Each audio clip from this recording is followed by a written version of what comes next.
যেখানেই অসহায় মানুষের কষ্টের কথা সেখানে চলে যাবে বরিশালে চাউলের বস্তা।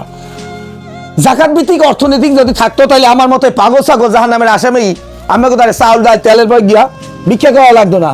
আমাকে বাজারে একটা বাড়তি জিনিস বাড়ছে, কিছু ট্যাং, খেজুর, চিরা, তারপর বুট, চিনি, এই 3-4 জিনিস বাড়ছে। আসলে মানুষ মানুষের জন্য কিছু করতে পারে না আল্লাহর হুকুম ছাড়া।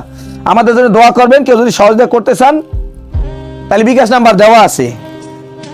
বাংলাদেশে যারা রাষ্ট্রপ্রধান ক্ষমতায় থাকে সব হালফুতে মুসলমান, জন্ম, বিয়া, মৃত্যু সব ইসলামী শরীয়ত মোতাবেক হয়, কিন্তু কোরআন ভিত্তিক দেশ পরিচালনা করতে চায় না। আর কোরআন ভিত্তিক দেশ যদি পরিচালনা হইতো তাহলে কোনো অসহায় মানুষ চিকিৎসার অভাবে না খাই দুঃখে দুঃখে শেষ হয়ে যাইতো না। কিন্তু সব গোলমাল হতো কিয়ামতের কঠিন মুহূর্তে আসামির কাঠগড়ায় থাকা লাগবে, থাকতে তো পারবে না।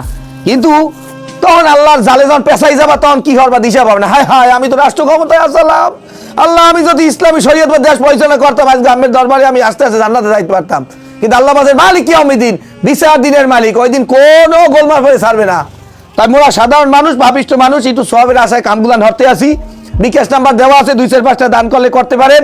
আর যদি দান না করতে পারেন সহযোগীদের হাত বাড়াইতে পারেন না। আল্লাহ আজ যদি আমার টাকা থাকতে আমি 2টা সহযোগিতা করতে পারেন না, ভিডিও বেশি বেশি শেয়ার করে দেন। আমি শেয়ার করে দেওয়ার কারণে এমন একটা ব্যক্তির কাছে যাইতে পারে, হয়তো এরকম একটা বাজার ব্যবস্থা হতে পারে। ভালো থাকবেন, ফি আমানিল্লাহ। আসসালামু আলাইকুম ওয়া রাহমাতুল্লাহ।